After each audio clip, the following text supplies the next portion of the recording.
Okay, so welcome back. So if you're in grade 11, you want to test yourself on some trig.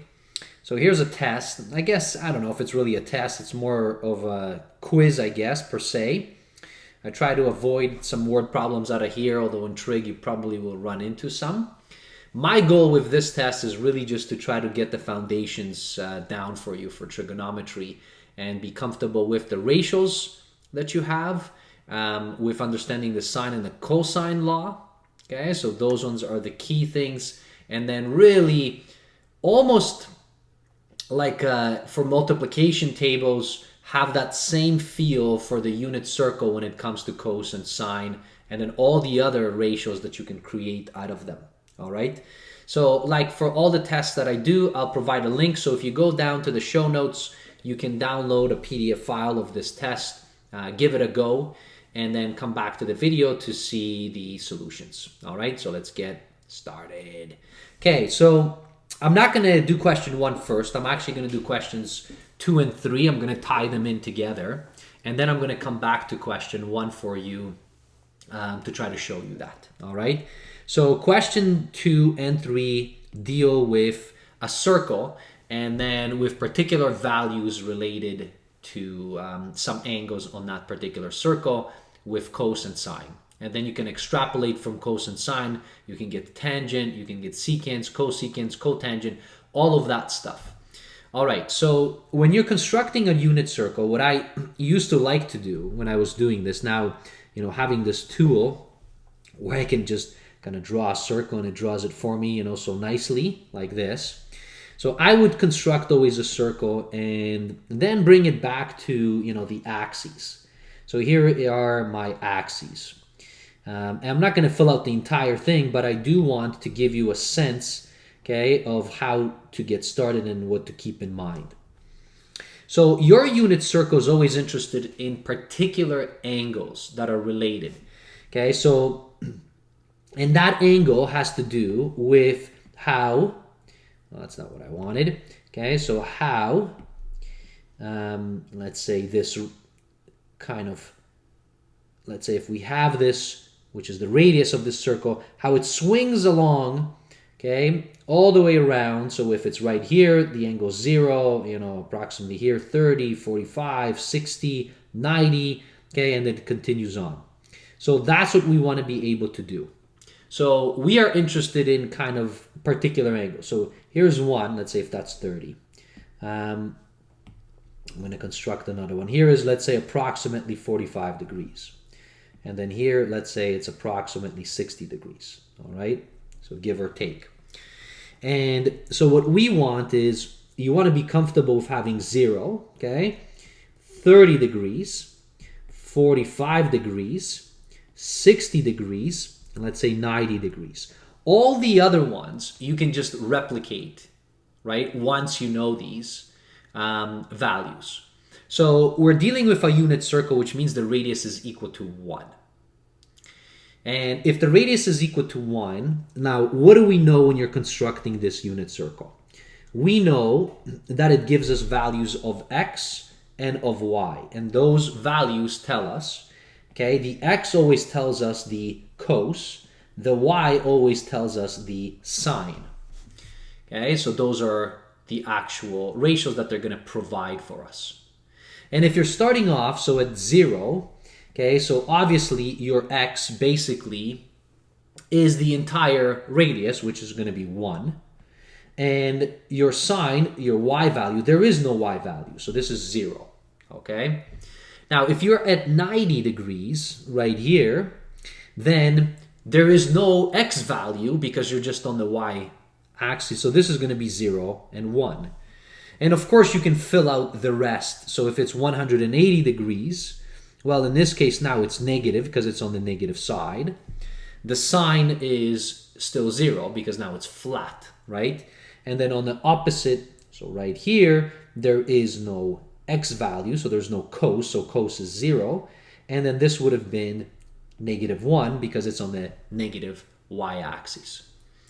So that's how we would be able to start this off. Now, if I'm going to delete this out of here, the next things that you have is always think back When you create your radius, okay, and you're trying to memorize these angles of 30, 45, 60, and then the kind of multiplications of them as you go on. So if you go into 120 degrees, 135 degrees, and so on, and as you continue on with those, the one thing is that you definitely know is what are the values in each quadrant. So in this quadrant, we know that the x is positive, the y is negative.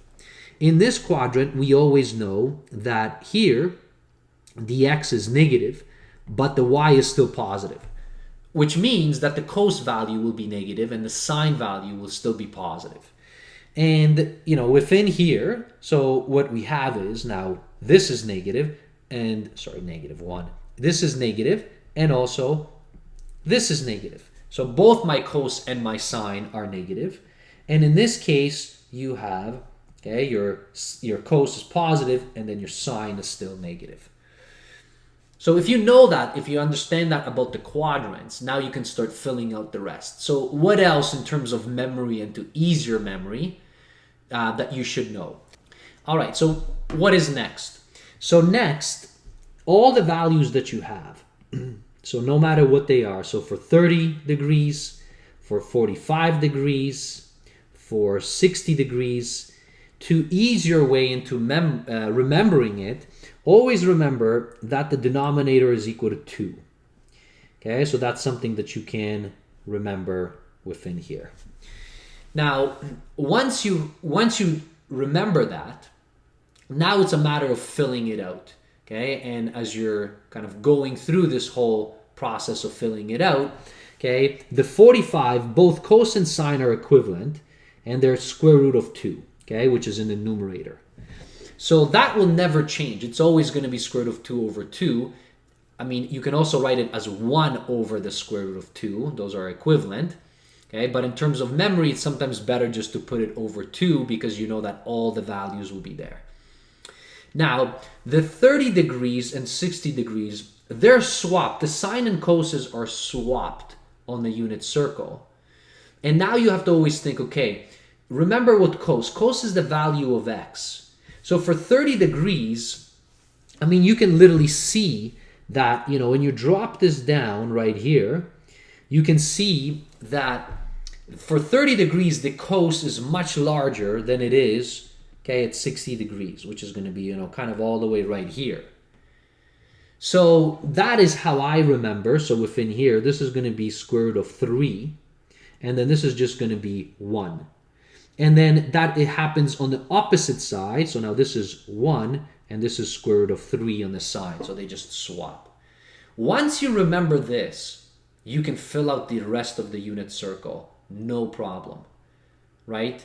So you can certainly now do and take, okay, so let's say, this was the 60, okay, this is the 45, all right, and then this is the 30 degrees. Now, of course, we're swinging all the way, so it's plus 90, okay, so we have, 90 plus 30, which is going to be 120, so this is going to be 120 degrees, 90 plus 45, which is going to be 135 degrees, and then you can do 180 minus 30, okay, which is going to be 150 degrees, or you can do 90 plus 60, which is going to be 150. And the values are identical. They're the same. The only thing now that changes is that the x component, so the cos of those, are going to be now all negative. That is it. That's all that you have. And again, you can do the same thing in terms of filling out the rest of the unit circle. So the key thing is, it's like almost like multiplication tables. Remember this first quadrant, and then just remember which ones are positive and negative. Just think back of quadrants as you're going through. If you want to change them back into radians, right? So, don't forget that when you're going through radians, okay, and you're doing the whole thing, the radians always come from the fact that you have, so in this case, you're relating back two things, all right, that you have 360 degrees, which is equal to 2 pi, because that's the circumference all the way around the unit circle. So whatever your value is, let's say if it was 30 degrees in here, Okay, and now you're trying to find what the radiant equivalent of that is. You're just really solving this. It's just a kind of a ratio proportion problem in between the two. Now, to ease yourself, because if you rearrange this, then what this is going to be, okay, this is going to be 2 pi times whatever you're getting in your degrees divided by 360, which is equal to 2 goes into that. So that's going to be pi, okay, times whatever it is in degrees all over 180, okay? So if it's 30 degrees, so 30 over 180, if you're going to be simplifying that, well, 30 goes into 180 6 times. And here, so this means, let me change the color, this means it would have been pi over 6, all right? So that's what you would have had here. And then you can continue that as you're going through.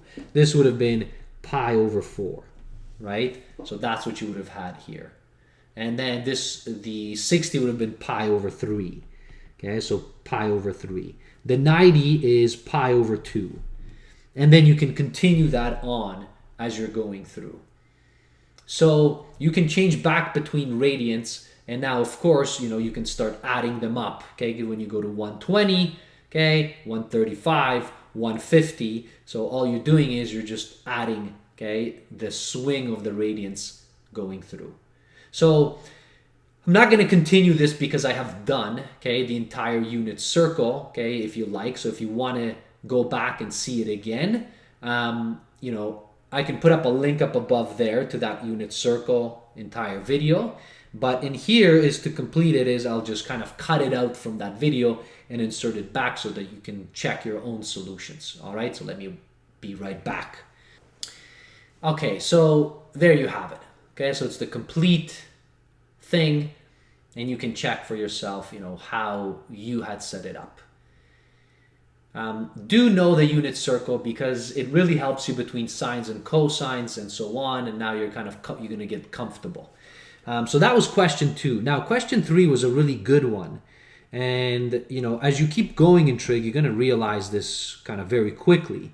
But notice it says, how would the values in the unit circle change if we used a random radius r?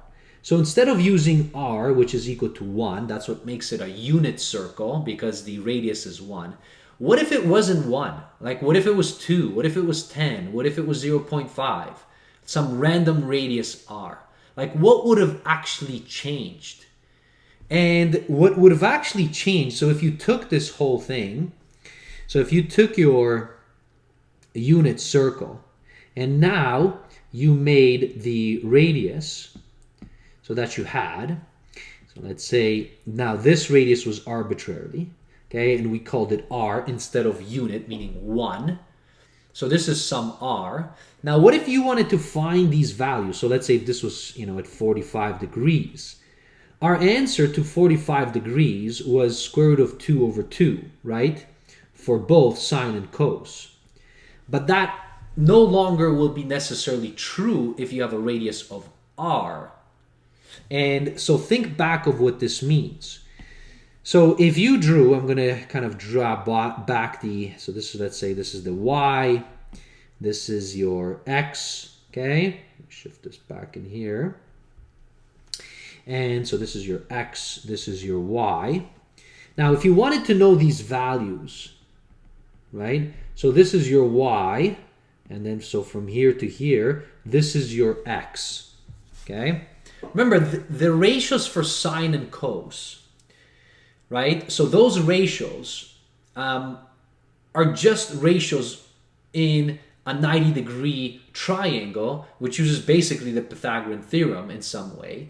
And we defined, so we said that cos of the angle, so let's say cos of this angle, is just equal to, this would have been adjacent over hypotenuse, right? But adjacent is your x, your hypotenuse is your radius r.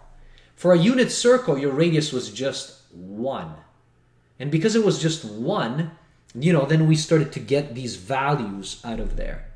But now, if it wasn't 1, if it was just some random r, then all of a sudden, you know, if you wanted to get the value of x, you would have to swing this over on this side. and you would get that x is just equal to r times whatever cos of theta was. Now, in this case, I said 45 degrees. So it would have been r times, cos of 45, which is square root of 2 over 2. Now, we know what that is. So notice, the only thing that actually happens is that now you're going to be multiplying by the radius, by the hypotenuse, r.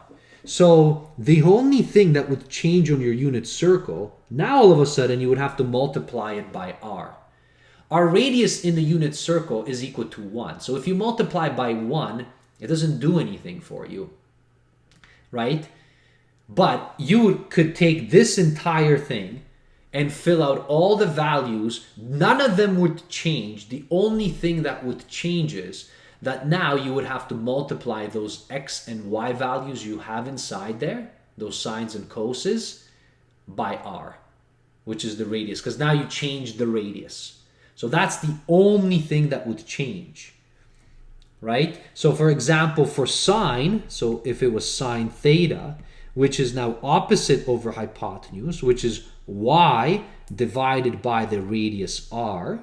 So again, so my y, if I rearrange this, would have been r times my sine theta.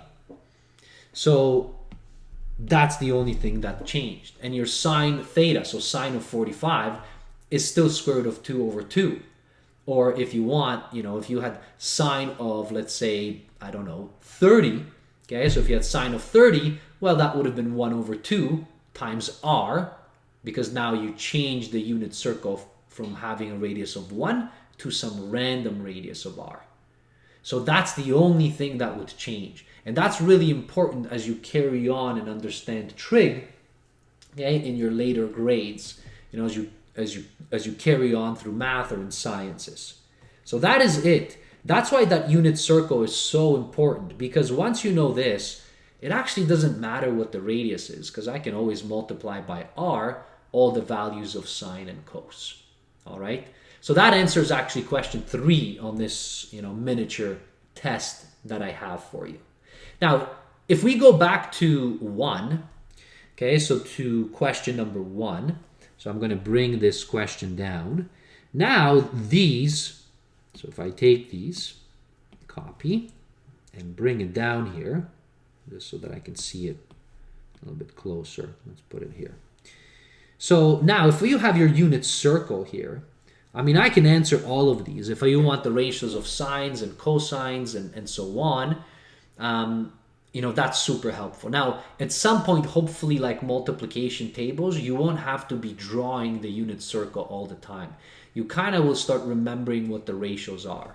So for instance, sine of 60, right? So if you wanted, so let's say if we wanted to break this down. So cos of 60, right? Because they wanted all of these. Sine of 60. They wanted tangent of 60. They wanted secant of 60. They wanted cosecant of 60. And then cotangent of 60. Now, cos of 60, so in this case, so cos of 60 is a half. So this is just 1/2, right? So we can remember that. Sine of 60 is square root of 3 over 2. Now, tangent, well, tangent is what? Tangent is sine over cos, right? That's what tangent is. Because if we take that over, the definition is that it's opposite over adjacent. And that's what sine over cos will give you.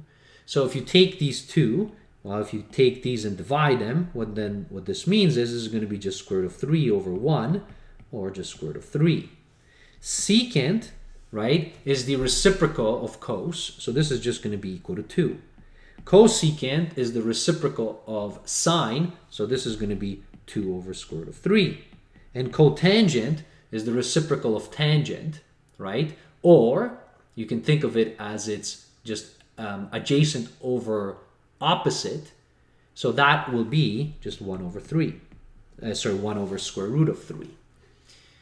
So that would have been the first one, okay? So this is for 60. Now, this is an interesting one because it says negative pi over 2. when you're dealing with the unit circle, you don't really talk about going in the negative direction. But nothing says that we cannot go in the negative direction with our angle. So if I say negative pi over 2, so really what I'm doing is I am just kind of swinging this over. Okay, so I'm going negative pi over 2. So I'm going in this right here. This is negative pi over 2. It's the same thing as 3 pi over 2, or 270 degrees. So that 270 degrees, that's what I'm trying to now find.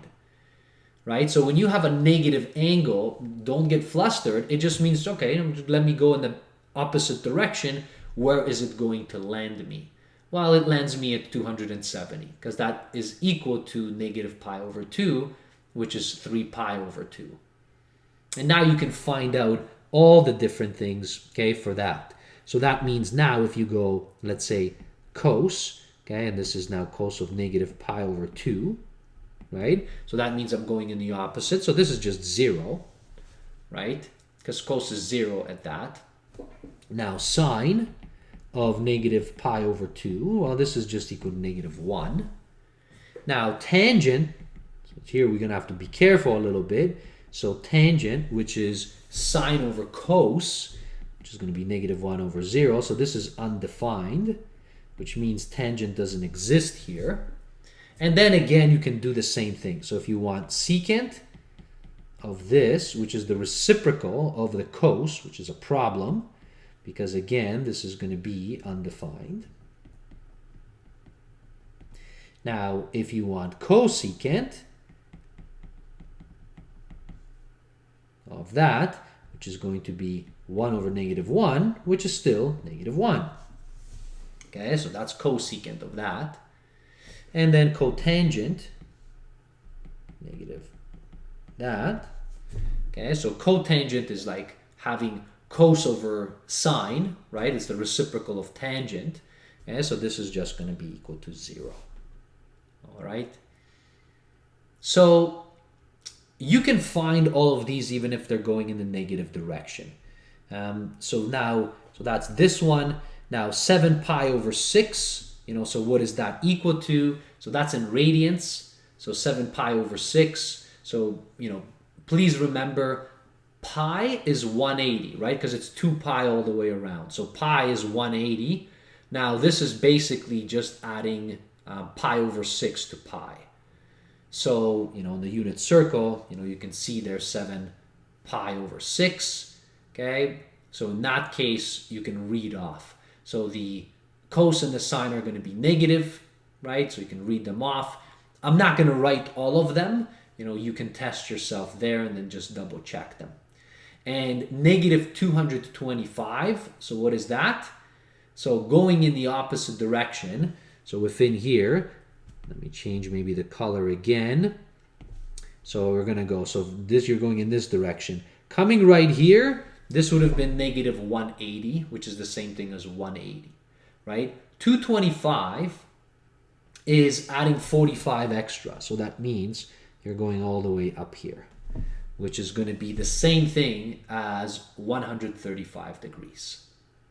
And you can again play the same game. You can find your sine, you can find your cos. So cos is going to be positive, sine is going to be, cos is going to be negative, square root of 2 over 2. Sine is going to be positive, square root of 2 over 2. And then you can go ahead and then find your tangent, okay, which is going to be negative 1. And you can find the rest. So that would have answered your question 1. So once you master this unit circle, finding these, hopefully your teachers will really kind of drill you almost like multiplication table style so that you can try to remember this. And unfortunately, I will tell you, it probably will take you a little bit of time, when you're still doing it in school.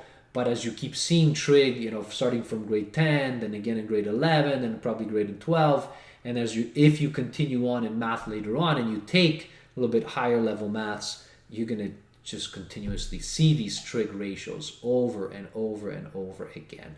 All right. Okay, so now what else do they give us? Question 4. Prove or provide a counterexample to the following identities. Let's copy these down. I'm going to bring it down here. Let's paste it. I mean, it kind of sucks because they say prove or disprove. If they say prove, that means, you know, you kind of can assume that the identity actually holds true and you want to show that the left-hand side equals right-hand side. If they say prove or disprove, then there might be a possibility that the identity doesn't hold.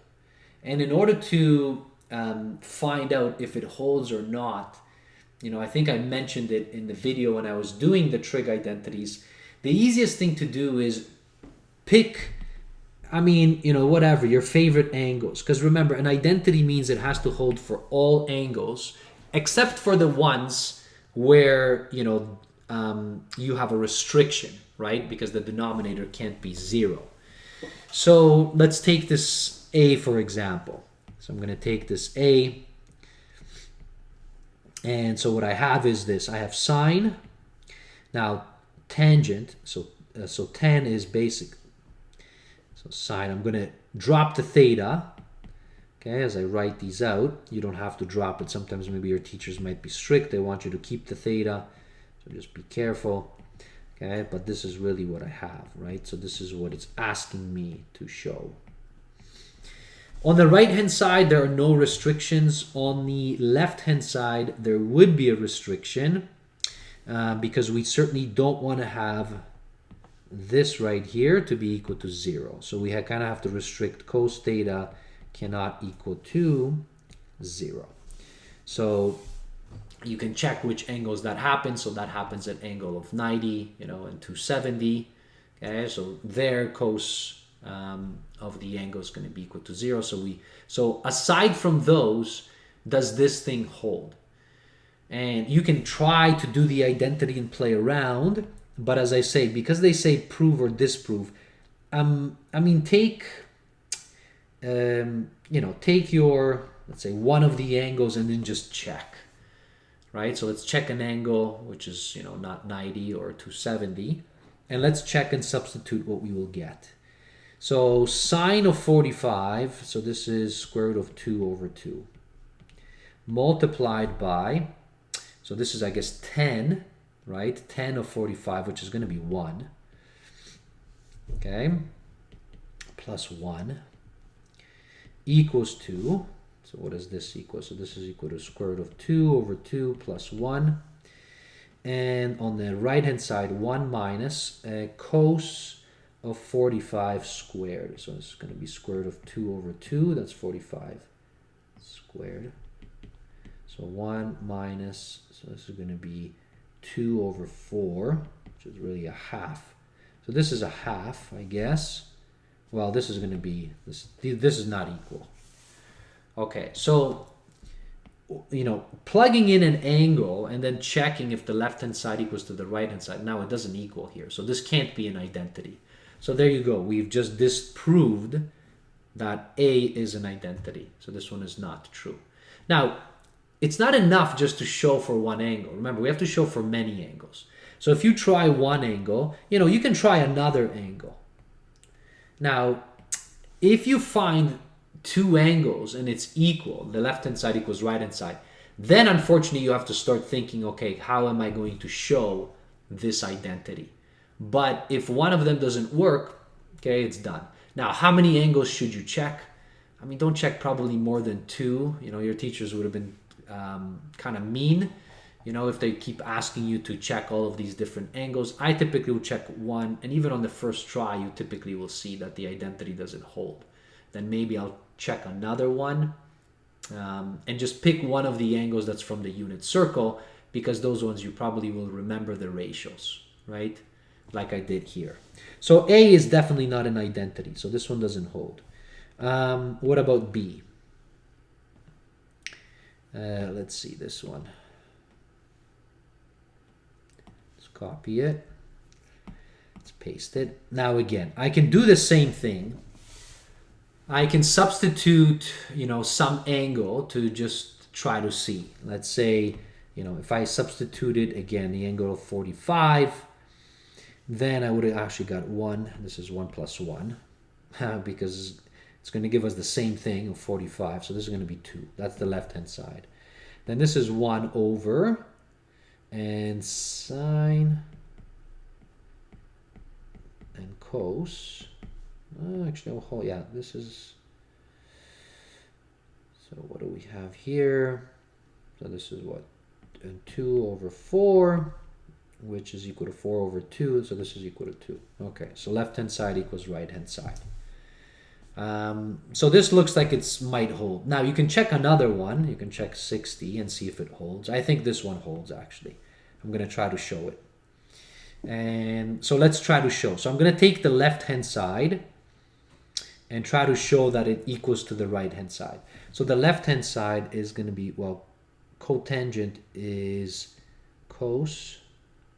So you can write cos, I mean, if you want to keep the theta, so cos over sine theta plus sine over cos theta. So that's the left-hand side. I'm just going through the left-hand side. What does this equal? Let's find a common denominator. So cos theta squared plus sine theta squared. So I'm taking a common denominator of sine theta times cos theta. Right, so I'm just kind of taking these, multiplying them through. Well, this cos squared plus sine squared, we know that equals to 1, right? That's a common identity, the Pythagorean identity. So this is going to be equal to sine theta cos theta, which is exactly what we have here. Okay, so that is how you would show that identity. So this one actually holds. Great. Now, are there any restrictions that we have to be careful of? I guess so. So we definitely don't want, so well, first, we don't want sine theta equal to 0. We don't want cos theta equal to 0. That's from here, because that would have caused us problem of having undefined. So in terms of angles, so it can't. So I guess the angle can't be 0 or 90 or 180 or 270. And then we also cannot have sine theta cos theta equal to 0.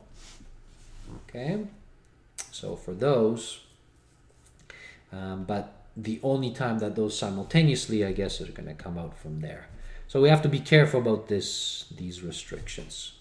Okay, so just be aware of that. Okay, so we can't have those, and these ones will actually take care of both of them. Okay, now part C. This one looks rough.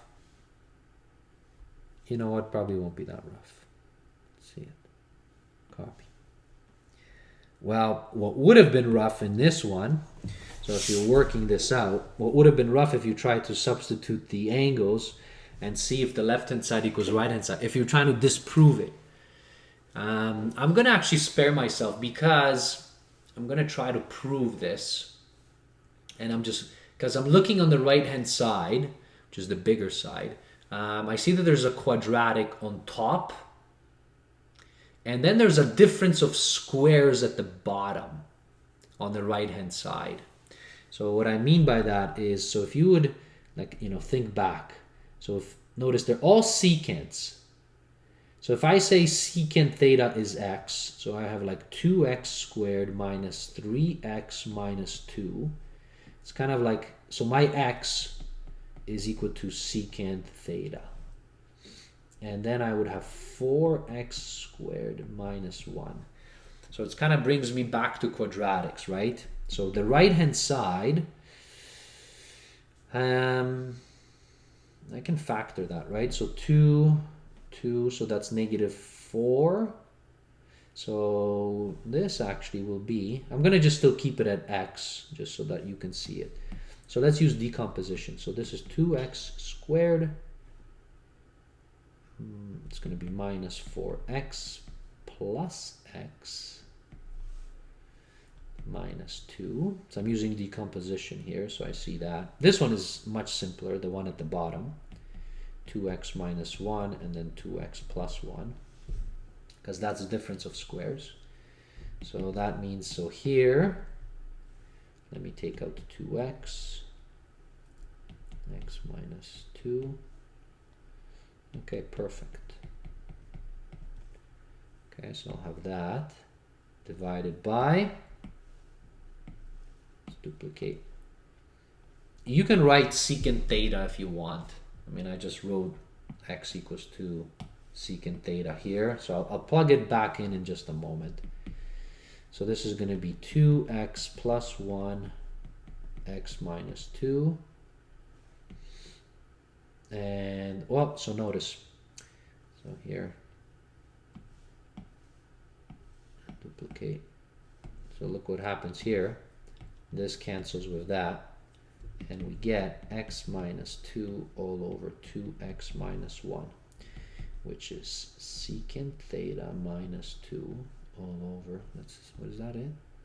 Okay, so secant theta minus 2, and then 2 secant theta minus 1. Yep, that's the left-hand side. Okay, so now you've proved the identity. So it actually holds. Now, are there any restrictions? Well, I guess we have some restrictions here.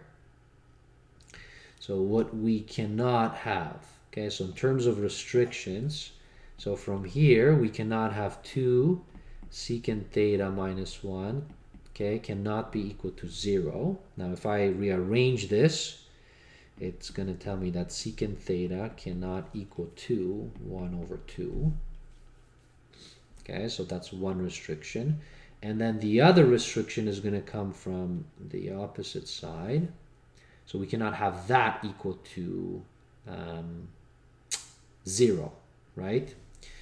So, but that was equal to 2 secant theta minus 1 and 2 secant theta plus 1. So this cannot equal to 0.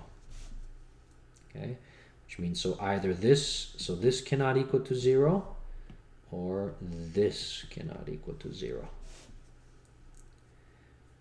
So 2 secant theta cannot equal to 0, which again is going to bring you back 1 over 2. That was, I think, the same thing. Yep. And then you have 2 secant theta plus 1 cannot equal to 0. So this means secant theta cannot equal to negative 1 over 2. Okay, so those are your restrictions that you have. All right, so that was another example that you would have here. Okay, so this brings us to now the last one. I think the last question. Whoa. For the given information, so this is question 5, determine if a triangle can be constructed. If so, determine if the triangle is unique or not. And find all the angles and side lengths if possible. Okay. This is a great test. If you copy this. If you really want to understand those sines, cosines, and then when those triangles can be constructed and so on. Now, I did a full-out summary, okay, on the sine line, cosine line, when you can use it, when you cannot. I'll put up a link up above there for you if you want to see it. Now, in this case, okay, let's break them down one by one. So here, they give us, for A, they give us an angle, they give us a side, and they give us an angle. So they're giving us angle, side, angle. Now, angle, side, angle means we're going to have a unique triangle. This comes from congruency, right? So that is, we're going to have a unique triangle. So I'm going to, let's say, draw this out, something like this. So we have an angle, so let's say 50 degrees. We have another angle, and then we have this side, which is 20 centimeters. So right away, we know this is going to be unique. We know what this is. So 50, 80 is just going to be 100 degrees. So we know that angle just by the 180 identity that we have. And now we can go ahead and basically find both of the sides. I mean, we can use the sine law for this. So for instance, I can say sine of 50, okay, all over. So let's say this side, so let's call that side x. I don't know that that side is x here. And I can match it up. Okay, so I want to match it up with what I know. So sine 100 over 20 centimeters. Okay, so I can do that. So x equals, now I can solve for this. Okay, so I'm going to do that in a moment. Okay, so we can do that. And then we can find the other side, which is y. So now y is going to be, so maybe what I should write it, I should do the reciprocal. So this is going to be sine of 30 equals 2, and this is going to be 20 centimeters, sine of 100. And in this way, you can find your x and your y. So let me do it in fast forward fashion, and then write it out.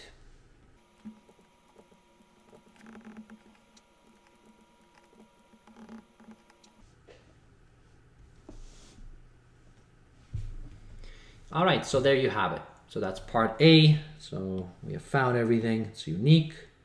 These are our values. Now it's unique because it's angle side angle that is given to us. Okay, so that's pretty good. Okay, so for part B, let's see what they give us there. They give us a side angle side. Okay, so in this case, they give us side angle side. Well, that's another congruency. So that again, we're going to have a unique triangle, except in this case, side angle side, we're going to use the cosine law. And then, I mean, we can use sine law afterwards. But so what we really have, okay, is we are given the side, so 15 meters, given the angle, 37 degrees, and then 19 meters here. Okay, so we have something like that. All right. Now, I can find this third side right here. I can find what this third side is by the cosine law. So let's call that, let's say if this was A. So this is my little A. So remember, cosine law, A squared equals 2 B squared plus C squared minus 2 B, C, and cos of the angle. All right, that would have been that. So now if I substitute all of this in here, so it's going to be 15 squared plus 19 squared minus 2. And so 15, 19, and cos of 37 degrees. Okay, so let's find out what that is. All right, so that's your side, your third side. And now that we have our third side, so we have A, we can go ahead and find the angles by using the sine law. All right, so so let's say I called this, I think B, this was C. I'm just looking at what I did there. So to find that, so if we want to find the angle B, so let's say sine B all over 15 equals 2. I'll match it with the A. So sine of 37, and this was 11.4 approximately. So what does that give me? So 15 times sine of 37 divided by 11.4. So sine B equals 2, 0.79186, and so on. So I want to find, so now I have to find the inverse. So sine inverse of 0.79186 I didn't write all of them down, but so this is going to be approximately, so the angle B is approximately 52.36 degrees or something like that. Now, once you have two angles, you don't need to use sine again, because again, remember, you can just use for the last angle 180 minus 52.36 minus 37, right? So that's your last one. This one is much simpler to find. 52.36 minus 37. So it's actually very close to 90. Okay. Okay, so that's what we would have had in here. So that's for B. So both of these were unique because it's angle, side, angle, and then side, angle, side. Let's take the third one. Part C is side, side, angle. Okay, so those ones are the problematic ones. Side, side, angle, or as I like to write it, if you read it from reverse, angle, side, side. This cannot give us necessarily always a unique triangle. It may give us something else. Now we have to find out what it will be by actually trying to construct. So does a triangle exist? Maybe it doesn't. Is it just one triangle we can construct with that given information, or is it possibly two triangles we can construct? This is the ambiguous case. Put up a link up above there if you want to get a reminder on that ambiguous case. So it's 8 inches, 8 inches, 14 inches, 72. So 8 inches, 14 inches, 72. That's the angle. So the way I'm going to draw it is, because I like to, angle side, side. So going in this direction. So it's going to be 14, 8. So we're going to try to see. So this is 14, this angle 72, and this is going to be 8. So in order to decide, we have to check. All right, so if I drop down perpendicular right here, right? What we want to be able to check, it doesn't look like this is going to work. We want to check if this is long enough, to attach to the side, or if it's going to be too short, where it's we simply won't be able to create a triangle. Now the only way to find that out is we need to find out what this h is. So if 8 is smaller than that h, then we actually will never go all the way down to attach and create a triangle. So that's going to be a problem for us. So that h is equal to, okay, so notice, so it's opposite over hypotenuse, right? It's in terms of sine. So let me write it here for you in full, so I'm trying not to skip steps. So we have sine of 72 degrees is equal to opposite over hypotenuse, which is going to be h all over 14, which means that h is equal to 14 times sine of 72. And what does this give us? I'm pretty sure this is not going to work. Meaning we're not going to, see, this is 13.3 approximately. And so this length right here that you see is 13.3. But here they're giving us that third length is 8. Well, 8 is clearly smaller than 13.3. So if it's going to be smaller, we're going to be swinging around here and we'll never reach, because it would have to be at least 13.3. So it has to be at least that drop down all the way, or a little bit more, right? Okay, in order to have a triangle. So this has actually no triangle. No triangle can be constructed. So that's part C. Okay? And that's because it's an ambiguous case. So whenever you are given, angle and side, side, or side, side, angle, it could happen that it doesn't exist. So that's where you're going to have to be careful a little bit. when you're using sines and cosines. So I didn't even use sines of cosines because I knew that this was an ambiguous case. Let's see, the last one, 65. These numbers are not nice. Copy it. Paste it. What is this? Angle given, side and a side. Okay, so another ambiguous case. Great. So let's see.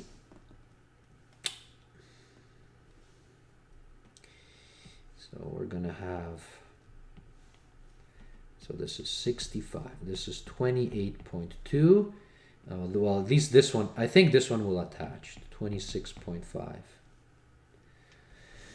Okay, so let's see. Are we gonna get, what are we gonna do here? So it is an ambiguous case. Now, in order to find the ambiguous case, you can use, you know, what we, again, I can drop this down and see if it's going to work or not. Now, in this case, I think it's going to work. So now the question is it going to be just a unique triangle, or is it going to be two triangles? Now, if it's unique, then that means it actually would have to be longer than this side. So if you go back to that ambiguous case. Now, it's not longer than this side. So it looks like this is going to have two answers for us. So it might be one of these that we're going to be constructing. It's either going to look like this, kind of something like that, or it's going to look like this. So it's going to be either this one or this one. Now, we don't have enough information to know which one it will be. So that's why it's an ambiguous case. So it's either, so we're going to have to say, okay, so we can construct two triangles, I believe, and it could be one of these. So now obviously the angles will slightly change. So I'll do just one of them. So, you know, I'll pick, let's say, one of these guys with this one, and you can do this one on your own. All right. Now, or what I can do is actually I can tell you, we have two sides, right? We have this side, we have this side. So now the question is, how long is this side or how long is this side? So I'm going to put myself through some torture, and I'm going to use the cosine law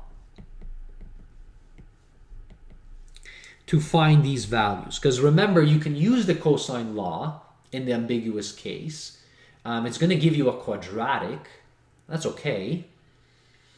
But then that quadratic is going to tell us those two lengths.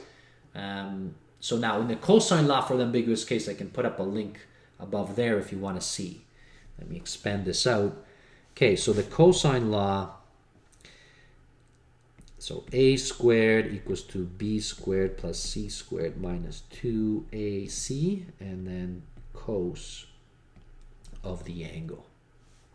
And now, sorry, cos of the angle A, and this is B, like this. Okay, so now labeling these, so this would have been A, that's the angle. So this is A. I guess the other ones don't really matter. This one is B. Okay, so that's B, and then this one would have been C. Okay, so this is equal to C right there. Okay, so let's substitute those in. So A is 26.5 squared. B, we don't know B, right? Okay, so we don't know B. So it's going to be B squared plus C is 28.2 squared minus 2 times 28.2 cos of 65, and okay, so that means all of this is equal to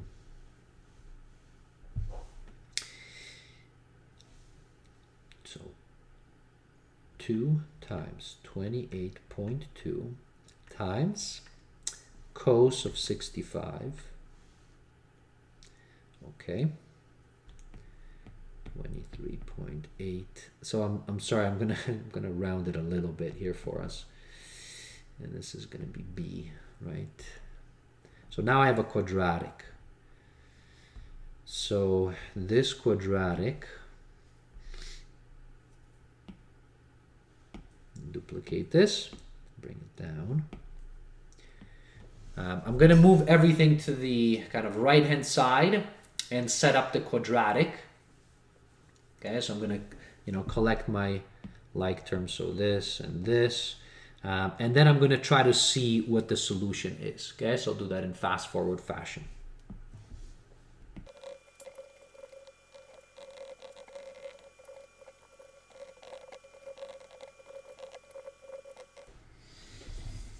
All right, so that was torture that I went this route, but it does show that we do get two positive answers out, which indeed, so I was correct. So basically, you either will have a long, okay, or a short side B there because of that ambiguous case of angle side. Now, once you have those two sides, you can pick which triangle you're going to construct, and then you can create your angles, but from there you can use the sine law, right? So you don't have to use the cosine law for that, because once you know the sides, all the sides, because that's what we know now, and you know one angle, then you can go ahead and then use the sine law to find the missing angle, and then you can use 180 minus the two angles. So that I will leave up to you. Okay, so this was a lot harder than I anticipated, and definitely took a lot longer. Okay, if you got yourself through this, amazing, and hopefully we'll see you in a future video. Okay, thanks for watching. Cheers, everybody.